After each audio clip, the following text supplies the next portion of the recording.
Hey guys, welcome to the second episode of Searching for Success, and I have an amazing guest for you today. Her name is Andrea Orris, and she's a former elite gymnast who now coaches and is an advocate for just changes in the gymnastics world for young girls, well, anyone, any children in the gymnastics world. She is fantastic. We talked a lot about her experience and the emotional abuse that she encountered, everything that she's learned throughout her life and her journey and how she got to where she is today. And then she shares with us her 10-year plan, what she has in store for her future and what she's excited for, all the things that are good that's happening to her. So enjoy Andrea Orris.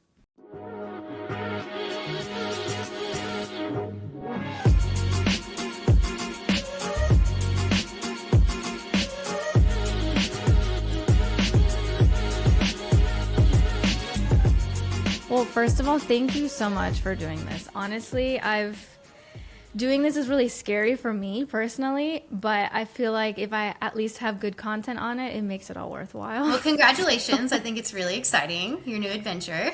Thank you. And you said you were coming from school, so are you a teacher now? Yeah. Like, what? So I am coaching gymnastics now in a public school setting. I'm the head coach of 2 high school gymnastics teams and a middle school gymnastics team. And then I teach 4 gymnastics classes. So this is definitely an environment that I've never done it in before. Just everything that I've been through in gymnastics, you know a lot of the story.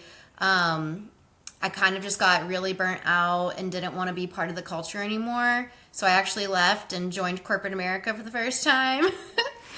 And then I heard about this opening, a friend referred me, and I was like, that seems like actually a really good fit because I still get to coach gymnastics, but I don't have to be in that horrible culture.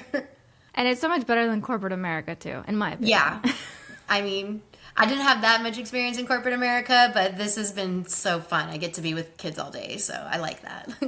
I love it. It does seem like a good fit for you, Yeah. especially with everything that you enjoy. Like all your passions are kind of meshing together. Yeah, and I like the hours. I like having weekends off. I've never had that my whole life, so that's awesome. And I'm sure summers do. Yeah. Well, I mean, we still have to practice over the summer. So I'll True. still be working all year round, but like I don't have to teach any classes. So it's definitely more laid back over the summer. Makes sense. Well, as you know, this podcast is all about searching for success. And really the idea of it is that our ideas of what success looks like is constantly changing and evolving. And even in this example of you going from being in gymnastics to coaching to doing something else and then coming back to coaching in some sort of way, it's that idea that we don't have to have such a strong chokehold on what our goals are as long as we keep moving forward and learn from them. So I want to know what your idea of success is. You know, I wish I would have pulled this up before you asked me this question, but the way you worded the question made me think of this quote that I honestly live by and I think of really often. So hold on, I'm going to Google it really, really fast so that I don't mess it up. Please. Okay. So I found it. All right. So this is a quote that I truly think about this quote daily when I'm doing my work, and it really helps me keep in perspective why I'm doing what I'm doing. But the quote is, never attach yourself to a person, a place, a company, an organization, or a project. Attach yourself to a mission, a calling, a purpose only. That's how you keep your power and your peace. And I love that quote so much because in times where I've been like the absolute most stressed at a job or feeling like I'm unsuccessful, it's like if I don't like the way management is in my company or I disagree with, I don't know, like a schedule or the way practices are run or the way someone does this. And I'm like, those are all just little tiny things that are making me really upset in this moment, but that has nothing to do with my bigger goal and my purpose and my calling, which is to improve the gymnastics culture and to protect little girls in youth sports. And so it just really, that makes me feel successful is if I'm still fulfilling my purpose. And then that also helps me to not stay in a job or a culture for too long that is no longer serving me or giving me peace or allowing me to do the work I want to do, because I'm not going to get attached to a gym or a school or a boss. I'm only going to attach myself to my vision and my purpose, and that is helping kids. So if I'm not helping kids anymore, this isn't a good fit for me anymore. I think it's so important that you learn that too. That's something that I realized in the past year since everything has happened with me personally, because I was attaching myself to the job. My identity was my career. It wasn't necessarily like to the company I was at or the production I was in, but just what the job was. And I feel like what you're saying, as long as you're helping kids, it's like the message behind what you're doing. So even though to me it was like making TV, in this process I've kind of narrowed it down to, it's not necessarily making TV, but I love interviewing people. I love hearing people's stories. I want to talk to fascinating individuals and learn from them. And so that was my number one. And doing this podcast kind of came about as I was thinking of, well, if I don't do TV again, what can I do that utilizes the skills that I've cultivated and the things that I'm passionate about, which is telling people stories and hearing them and all that stuff. So I think that's fantastic. I need to print out that I love quote it. and hang it over my bed. And the way you're doing what you're doing today, like you have so much more freedom to do what you want in your way now, you know? Yeah, and whether anything comes from it or not, it's my creative outlet. It's almost something that I need for me. Yeah. I don't care if it becomes successful, obviously that's fantastic, but if not, it's giving me the therapy that I need and like the self-fulfillment and joy that if everything else comes crashing down, at least I have a form of a way to do what I love to do. Right. But when did that click for you? Because I mean, I'm sure you weren't 15 with that That's a really knowledge. good question. You know, I think so. When I first graduated college, I started coaching basically right away. And I worked at this like teeny tiny little gym in Illinois, like in a tiny little town. And that probably to this day is still the most that I've ever felt like in my element coaching. I just felt so invested in those kids and in that team. I felt so structured and I felt so clear on like goals every day and what was supposed to be done and how to explain it. And it was just so great. But I was deeply depressed in my personal life just because I was tired of living alone in Bloomington, Illinois. Like, the weather's not good. There's not a lot to do. I loved that town. It was an amazing college town, but I personally felt like I couldn't grow any further in that town. So it was really hard for me in my personal life, even though my work life was bringing me so much joy and success. But so eventually I did end up moving to Los Angeles, and I got this really cool job at this way bigger gym, and my pay was almost double. So I was making way more money in a really, really cool city. And at the beginning, that was like so fun. I was going out in LA and like living that life and going to the beach and all this stuff, and it was great. But long term, I was not feeling any personal fulfillment from that job at all. Like, it was just such a different environment where I was like, in my little tiny Bloomington town, I was, the head coach of like the highest team. And I just had my small select group of girls that I worked so closely with and knew really well. And I felt like I was making a deep difference in each of their lives. And then at this bigger gym, I had way more kids just rotating through, and I was constantly being moved of what group I'm in charge of, and each year was different, and like, and I would be thrown into sub this class and this class, so I didn't feel like I could like really stop and get to know any kid or group and excel in anything. So like LA was like super making less of fun, an but then I was impact. like, I'm not actually happy here at all because I feel like I'm not doing anything important here, So I guess that's when I started kind of applying that quote of like, because at first I was like, wow, maybe I'm not a good coach anymore and this isn't for me anymore.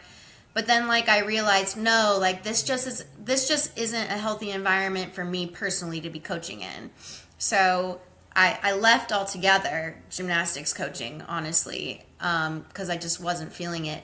But now in the position I'm in again, I'm finally for the first time starting to feel in my element again of like, okay, this is a way like smaller little setting.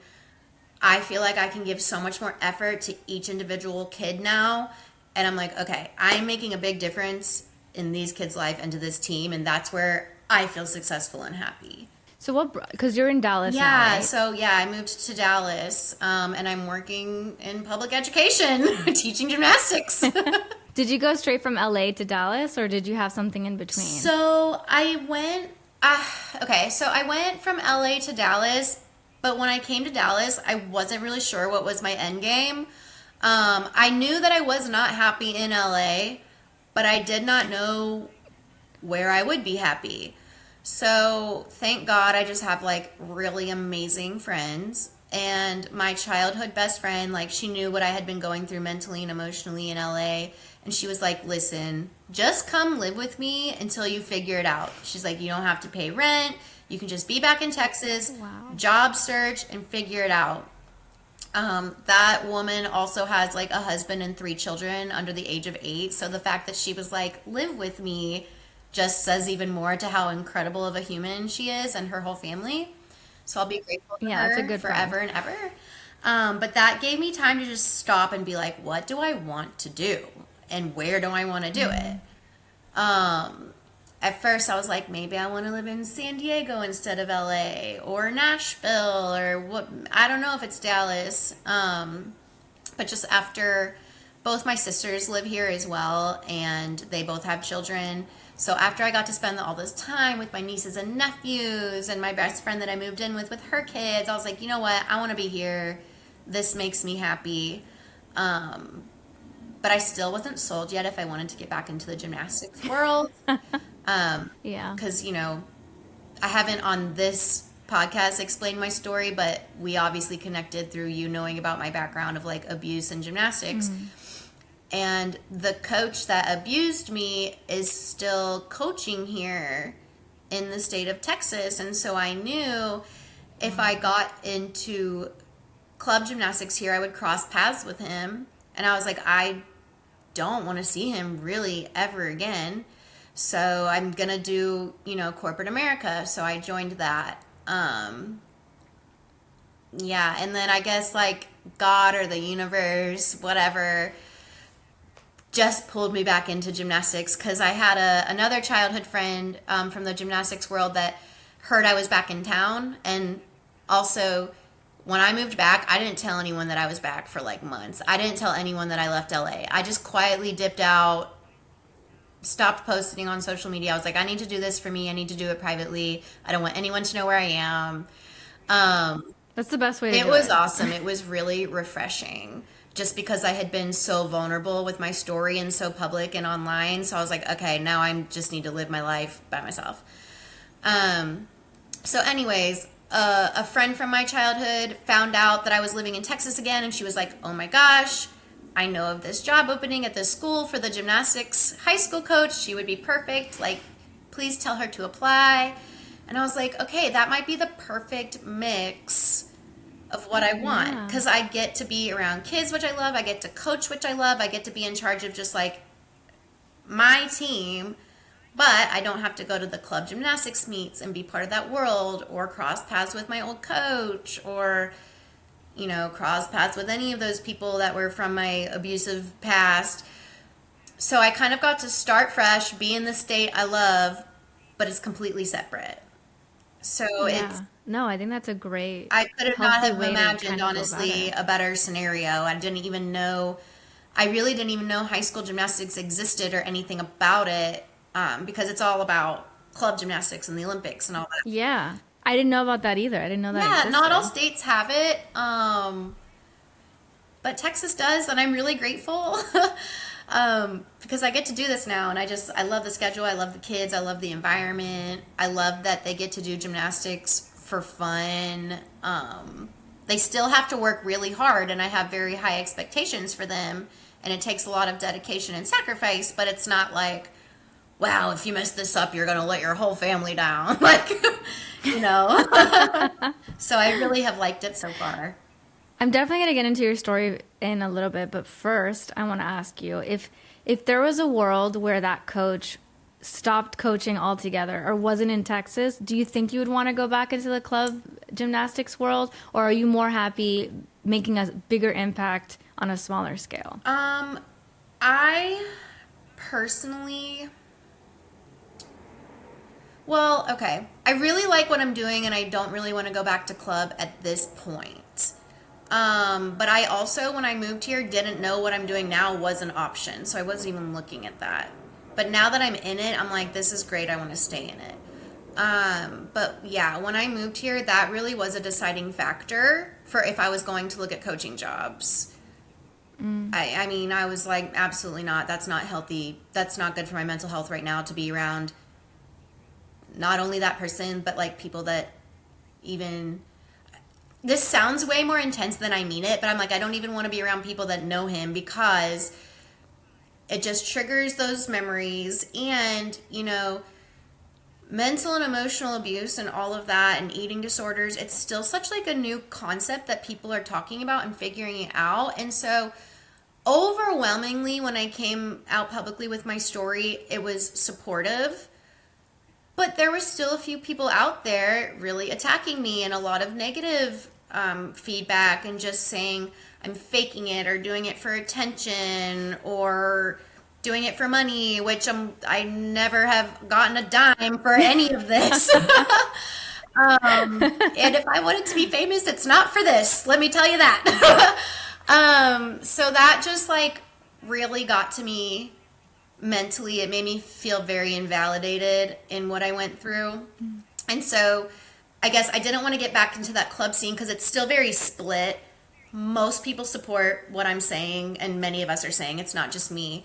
But then there's still a pretty large crowd out there that's still prominent people in the sport high up that are just like, no, like, you know, these girls are making it up, or they're just weak-minded, or, you know, basically they're not on our side.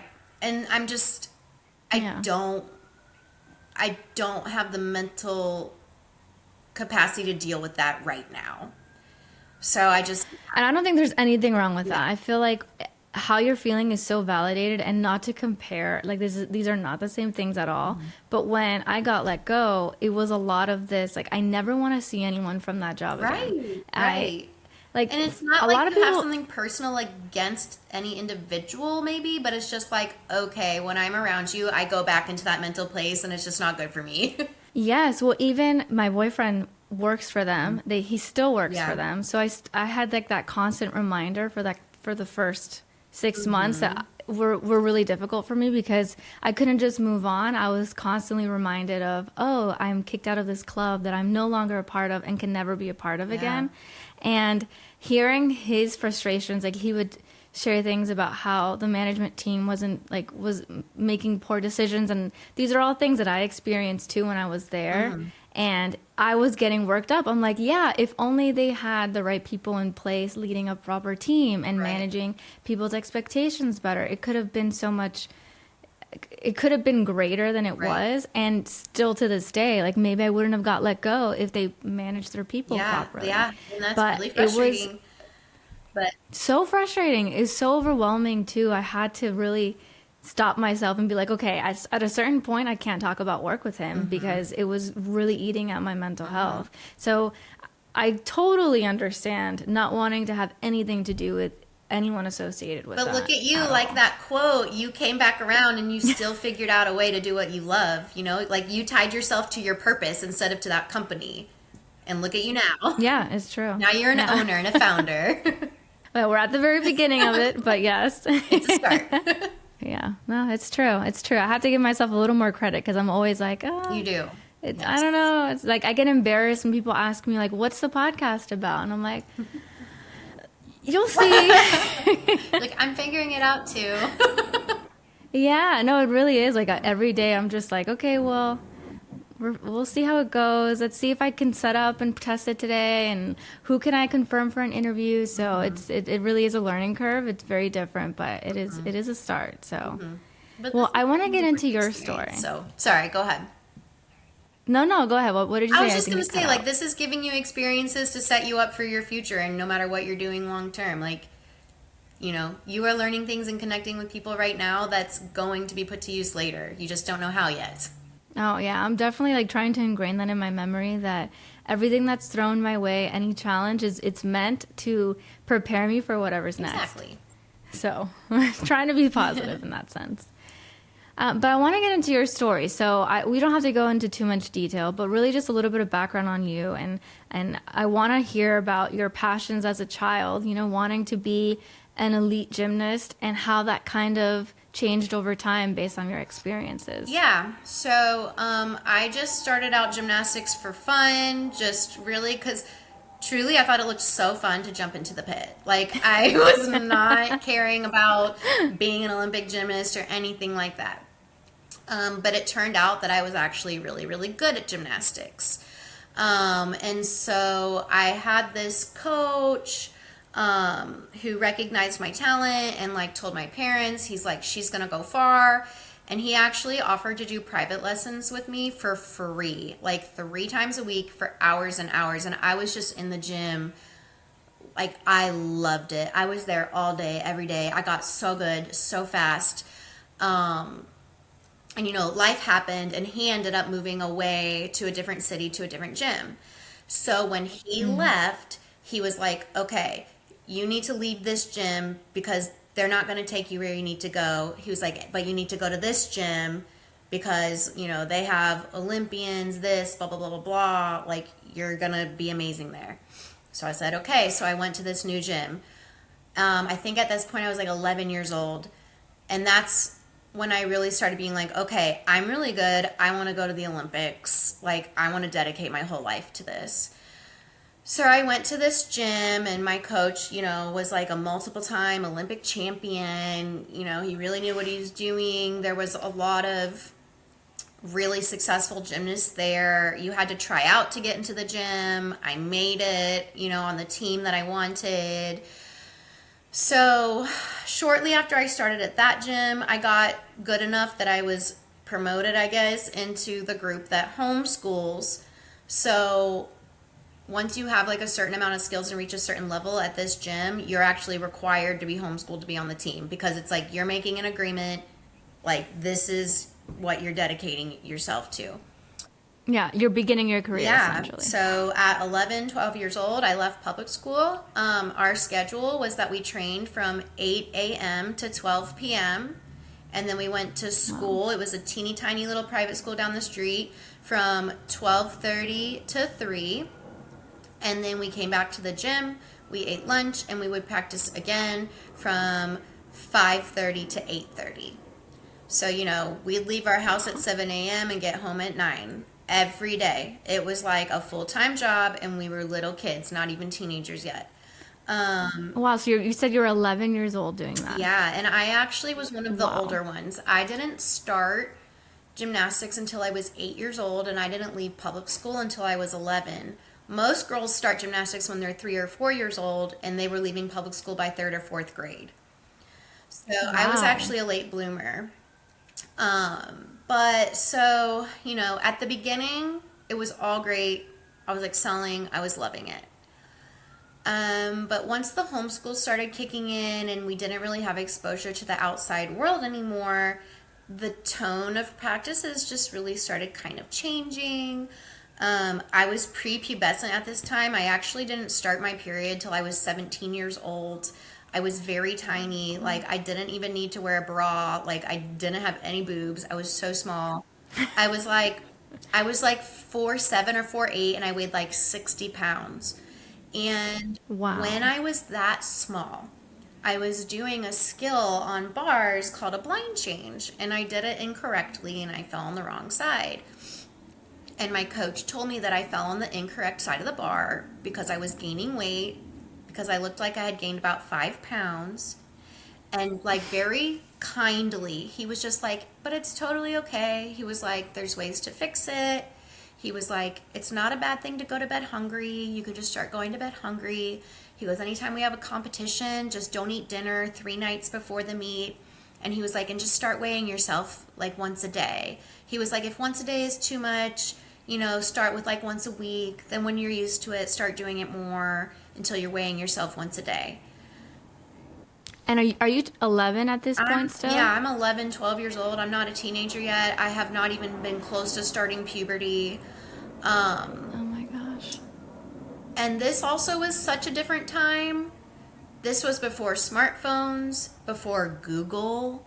Like, there wasn't really ways for us to get outside exposure or information. So I didn't know what an eating disorder was. I didn't know what's an average body weight for someone my age. All I knew was this man was in the Olympics and he was going to be the one that was going to be able to get me there. So whatever he says, I'm going to treat it like the law and I'm going to do it. So I quite literally started anorexia that night. Um, and again, I didn't know what anorexia was, but I also somehow in my 12-year-old mind knew that my parents wouldn't like me not eating, but I just didn't really know why. So I did hide it from them. Like I would just, I didn't get home till like 9 p.m. ish. So my family would eat dinner at like 6, like a normal family, and like my mom would leave out leftovers for me and whatever. I mean, my mom's an amazing cook. I don't want it to seem like I just got scrapped or something. Like she made an amazing meal, but I just ate it by myself when I got home. And so what I started doing was just putting food in a bowl to dirty it up, then put it in the sink so it would look like I ate. And I just started doing that every night. And then that slowly became also skipping breakfast. And then that slowly became also skipping lunch. So I just like literally wasn't eating at all. And then obviously you can't keep up with that. So then that developed into bulimia because, so just for anyone that's listening doesn't know, anorexia is just straight up when like you deprive yourself of calories, you don't eat. Bulimia is when you do eat, but you throw it up or find another way to get rid of the calories. Like some people take laxatives or something. But for me, I would throw it up. So I would, every day for years, I would skip breakfast. I would eat lunch, then throw it up, then practice for 4 more hours, then go home and skip dinner. Wow. How is your body keeping up? I have no idea how I was still able to work out for 8 hours a day.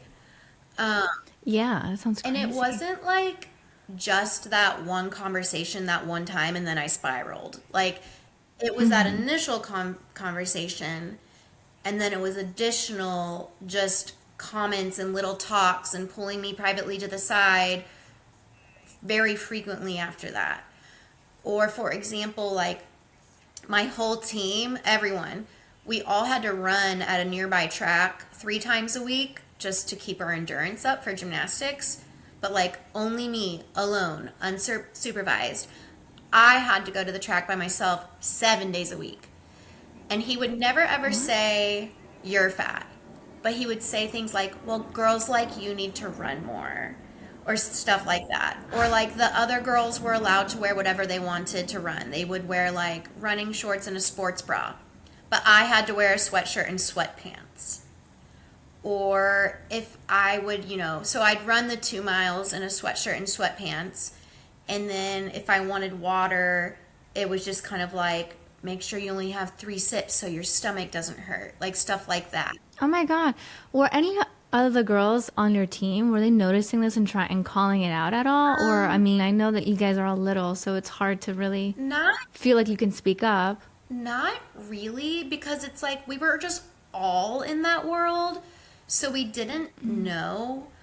And it was also like my coach was so powerful over us. It was like you just don't ask questions when he does or says something to someone. Like you just do it, and he is right no matter what. Yeah, we really didn't talk about it at all. I know that sounds crazy to an outsider, but when you're No, but I believe and it. that's the only lifestyle you've known, it's just, you also get this mentality of like, okay, there's the gymnastics world and there's the outside world, and they're two separate worlds, and this one's different. So other people won't understand. This is just what we do and it's normal. Um, So, anyways, fast forward, by the time I'm 17 years old, my body is just like, F you, I can't do this anymore. I got evaluated for heart damage. I did an EKG. I ended up having my aorta was enlarged and one of my heart valves was leaking. And then my blood pressure and heart rate were too low for my age and weight and size and whatever. I could not pass a stress test. I was put on bed rest for a month, an entire month, my senior year of high school. I was put Oh my on bed gosh. rest, so I couldn't exercise or do anything at all. Um, if I tell the whole story in every detail, we'll never leave. So just fast forwarding, I got my college scholarship to Illinois State. I moved there to Illinois, and that was the only time finally my eating disorder started to go away because at the time, as a child, I had no idea that my eating disorder had to do with my coach encouraging it. I thought it was just me. I thought there was something wrong with me. I thought this is the way I need to live my life because I'm a fat girl. Like that's what I genuinely thought. But when I got to college and I was around other kids that weren't doing that and coaches that weren't encouraging that, I started realizing what I was doing was really messed up, and that it wasn't okay, and that my coach should have never told me that, and that I'm hurting myself. So I was finally able to recover from my eating disorder. It took me a solid at least 2 years to relearn how to eat when I was hungry and to stop when I was full. It was really hard. And then I truly didn't realize it was like abuse until I was 29 years old when the whole Larry Nassar fallout happened in USA Gymnastics, and all these girls were telling their stories of abuse and all this stuff. And, you know, someone in my life at the time, like when I told her what happened to me with my eating disorder, she like just looked me in the eyes and she just goes, you were abused, right? And I was like, was I? Is that? Like, like I didn't understand. It took me so many years into my adulthood because it's like, if you're sexually abused, it's kind of clear. It's like, did they touch you inappropriately or not? But with like the mental and emotional abuse and the eating disorders, it's like, where do you draw the line? Like, how do you know if you're being abused or if someone was just inappropriately Helping. talking about food? Like, I just didn't Yeah. know. So yeah, I learned and had to deal with the fact that I was abused. I started telling my story publicly. It got a lot of really good feedback, and I got a lot of messages just from girls that were my teammates and then girls that I had never met. Some people, in other states, some people in other countries, just being like, oh my gosh, I went through the same thing. I didn't understand. Thank you for explaining it. So then all of a sudden I Wow. just got like Yeah. super passionate about this mission, and I was just like, okay, this is not okay how all these girls were treated. Like, it's not just me and my story, it's like thousands of girls. And you don't think stuff like this is like happening in the US in the 2000s, like, but it is. It is all the time. Like, these little girls are being starved. It's crazy. So yeah. It's really sad. It's really sad also. And I think a good point that you made is the emotional abuse is really hard to pinpoint because it could start off as something small, like you're saying. Like he was kind to you. He Yeah. told you, oh, it's probably because you have 5 more pounds on you. I mean, not to say that sexual abuse is easier to spot, but with the emotional abuse, I feel like you're constant. It's little by little. It doesn't start off with a punch in the face. It's really like a slow Right. burn. And I mean, well, I'm probably gonna cut this, but my first boyfriend was the same way. Yeah. He would fight with me on Thursday, break up with me Friday, block my number, and not answer my call, text until Monday. Monday, he would come back around and be like, "Oh, hey, what's up, babe?" And it was because he had a girlfriend that he was seeing the entire Oh time. my God. And I didn't, for me, I never processed that until it was happening for almost an entire year straight. Or every other week would be that same pattern. And my parents would yell at me saying, "What are you doing with this guy? He's abusing you. He doesn't want to be with you." And but me personally, I couldn't see it. I'm like, no, he's just, I made him angry on Thursday. And it's just, I And keep that's making him your angry. fault I and don't you're bad. realize. So you deserved to Yes. be broken up with and punished, you know? Like you get so manipulated and like brainwashed and sucked in to think that like it's your fault and you're the bad one and you deserved that.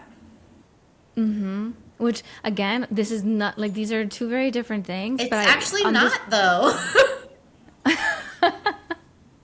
well, my point was just that it is hard to notice, especially when you're in it, you Yeah. know? Like, you don't want to, maybe it's not even, because to me, it wasn't that I didn't want to accept it. It was, I genuinely didn't think anything was wrong. I just was like, oh, this is my first relationship. I don't really know what I'm doing.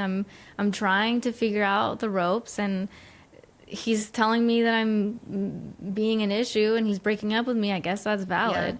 I Yeah. don't know. Yeah. I don't know. It's, Yeah. That's a big and factor is they make it think that they make you think it's your fault and you deserve it. yeah, So, yeah. yeah.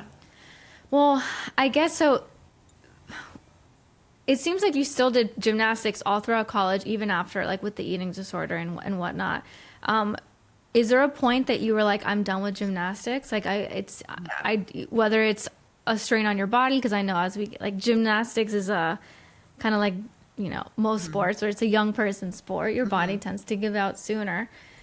So is there a point where you were like, I'm done. There was I need to do something else? there was two different points where I really almost quit. The first time was when I was like 14 years old.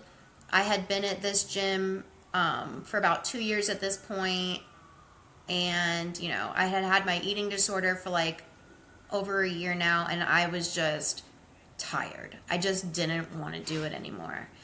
And so I told my parents I wanted to quit, and they were like, okay, like, let's have a meeting with your coach. My parents really never made me feel any sort of like inappropriate pressure. Like, they were always like, we want you to have fun and be happy and work hard. Good parents. Yeah. And so they had a meeting with my coach without me. And apparently during the meeting, my coach told them, like, she's already sacrificed so much. She worked so hard. She's done so well. It's so normal for at her age when they really become teenagers that they just want to be social and they want to have fun. But he told them the best way that you can be a supportive parent is just to keep her in it because she's going to regret it later. Because like she's just a teenager that just wants to have fun, but she's put in all this work. She doesn't know what she Right, wants. exactly. So they were like, oh, okay, like then our role as parents needs to be to like keep her in it, like and support her and keep her through. So I'm like, okay. And so they leave. And when my parents left, he came over to me and was just like, I cannot believe you told your parents you wanted to quit. He was like, how could you do this to me? How could you do this to your family? He was like, they've sacrificed so much for you. The least that you could do is pay them back with a college scholarship. And he's like, and if you don't give them that, then you've let your entire family down and this has all been a waste. And I remember distinctly the line he said, if you quit now, you will be a quitter for the rest of your life, is what he told me. And again, I'm Wow. 14. And so I'm like, oh my gosh, well, obviously I can't quit. Like, or else my whole life is ruined and I'm ruining my whole family if I quit. So I didn't quit. Um, How are these people in power, like in positions of power over young kids? Such impressionable human beings, and they're just I shitting don't on know. us. It's And then not. I especially don't know that now so many of us have come public with this and they're still coaching. Because I think before a Well, lot of that people goes up truly back to the had. people at the top. Yeah, exactly. A lot of people truly had no idea it was like that on the inside, but now they do, and now they're still coaching. But that whatever, that's a different, that's a whole nother podcast. But so anyways, yeah, I actually like I got a D1 scholarship trying very hard not to get a D1 scholarship. Like I did Wow. not want to go to college gymnastics at all. I thought it was going to be exactly like my club experience. I was kind of like self-sabotaging, like trying to do bad. Like when coaches from colleges would like come to watch me, I would like purposely not do my best. Like I just didn't want to do it at all. And then like And then my coach was still manipulative. Like, I remember when a coach from a really big school at the time came to watch me, he was like, so first of all, I had not gone on vacation. I had been training as normal. But when that coach came to watch me, my coach was like, so I'm going to tell this coach that today's your first day back from a 2-week vacation, and that's why you look so heavy and so bad. Oh So my it was like, that's gosh. how I would start the workout, with that mindset of just like, wow, I suck and I'm fat. Like, you know, it was just, the whole recruiting experience was terrible. Um, but I still ended up getting offers. I ended up committing to Illinois State University. I didn't want to go at all. Um, so then the second time I tried to quit gymnastics was my first semester at Illinois State. And I was just like, I told my coach, I got on the phone with like the athletic director, my mom and dad. We had this big conference call, and I was just like, yeah, like I'm not coming back next semester. Like, I'm quitting. I hate gymnastics.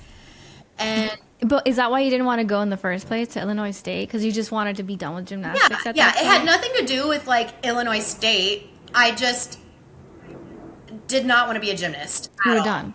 Yeah. Yeah. Um, but my coach was just like, Andrea, he was like, you've been doing so well. Like, you're gonna really be a great addition to this team. And he was like, of course, I'm not gonna force you to stay. But he said, I think you really owe it to yourself to finish one season. And if at the end of the season you still wanna quit, quit. He was like, but I think you're gonna change your mind. And I just remember being like, no, I'm not, but like, fine. But I did. I stuck it out through the season.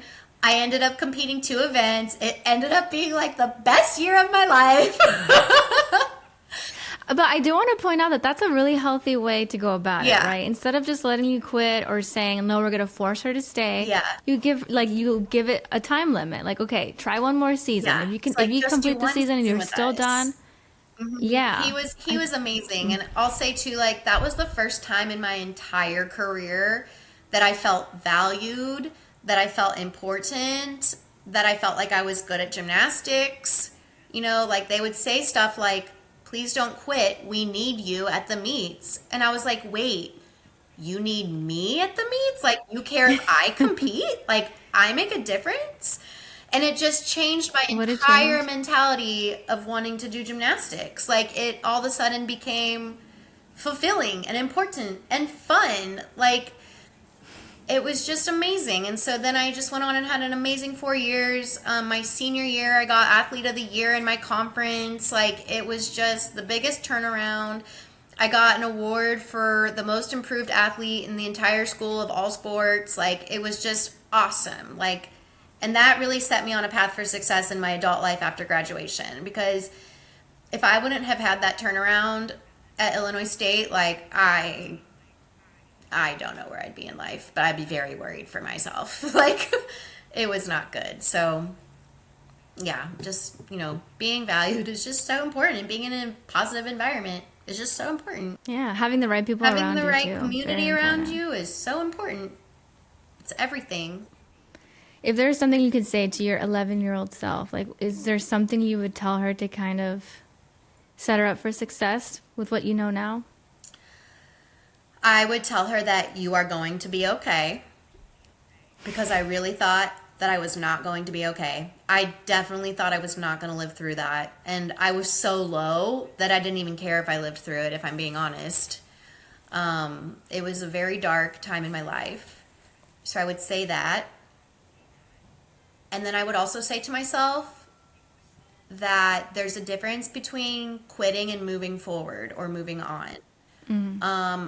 I felt like I could never go to another gym, because I felt like I would be betraying my coach and my teammates and my commitment, and that was a failure and a letdown.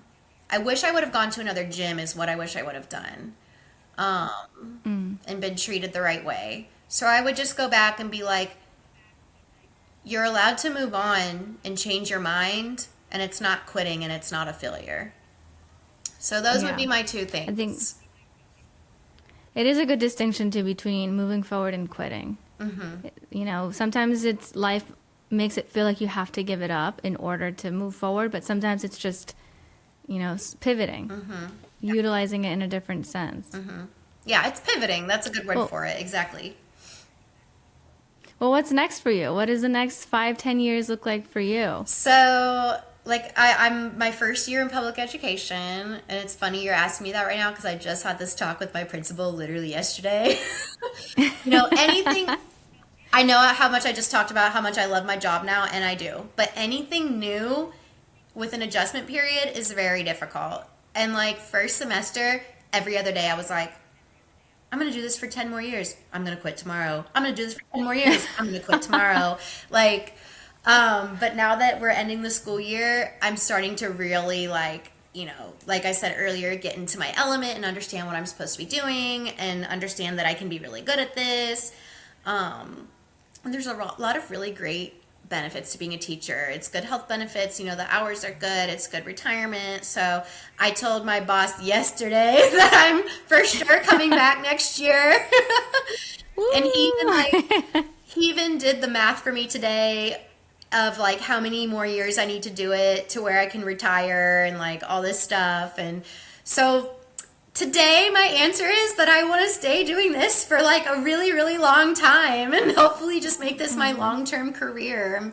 I'm really happy with where I'm at. I love that. And I genuinely, from seeing your social media and stuff, it really seems like you're making an impact on those kids' lives. And if there's anything I've learned, it's that when you're impacting someone else's life, that's more fulfilling than anything else that you can do for yourself. I agree with that. So I think you'll be very happy. If that's what you end up doing for the next 10 years, I think you're going to change a lot of people's lives. That makes me emotional. Thank you. And I feel that way about you too. And you're just getting started, which is like a really exciting phase to be in. But don't forget, like what I just said, how I wanted to quit every day my first semester. Like when you go through that, don't give up. Because like this podcast is going to have its challenges. But anything new and anything worth having is really hard at the beginning. So don't give up when you have those tough days. That's true. No, I've already had some of those days where I'm like, is it worth it? Do I even bother? But it's true. I will say, see where it goes. Some good advice that I got from this coach that I did not like. He did give me some really good advice that stuck with me forever that I do appreciate. It was never quit on a bad day or a hard day. If you're going to quit, quit on a day when you're feeling good. Because those bad feelings are temporary. But if you still want to quit on a good day, then you know your time is up, At least you got one good thing out of all of that. I got one good thing out of that experience. I got a lot of good things out of that experience, but also some abuse. Yeah. Well, the good and the bad, right?